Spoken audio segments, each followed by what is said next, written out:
Hello मित्रांनो, आज आपल्याला जायचं आहे बाहेर. आज आपण फ्री आहे. तुम्ही बघू शकता आपण चाललो बाहेर. हे बघू शकता बस आलेली आहे. आपण पण गाडीनं जात आहे मित्रांनो. हे आपल्या मित्राची गाडी आलेली आहे. आपण चाललो त्याच्याकडे. हे बसलो आपण गाडीमध्ये. बघू शकता तुम्ही, हॉटेल आहे आपल्या गावची ही. हे आपण चाललो आता रोडनं मित्रांनो. तुम्ही बघू शकता हे समोर पंक्चरचे दुकान आहे मित्रांनो. तुम्ही बघू शकता हे आपल्या डाबकाचे रोड आहेत मित्रांनो. खूप रोड खराब आहे. बघू शकता कसं पाणी खूप येत आहे मित्रांनो.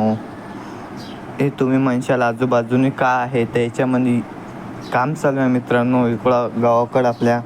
तुम्हाला मी याचा एक नेक्स्ट ब्लॉग व्हिडिओ बनवून तुम्हाला टाकेन मित्रांनो. हे बघू शकता, तुम्हाला हे बघून समजलंच असणार की आम्ही चाललो कशासाठी. हे बघू शकता तुम्ही, खूप सारं सामान आलेलं आहे इथं. तुम्ही बघू शकता मित्रांनो. हे चाललो आम्ही. तर भेटू पुढच्या नेक्स्ट ब्लॉगमध्ये मित्रांनो. तोपर्यंत एवढंच, बाय.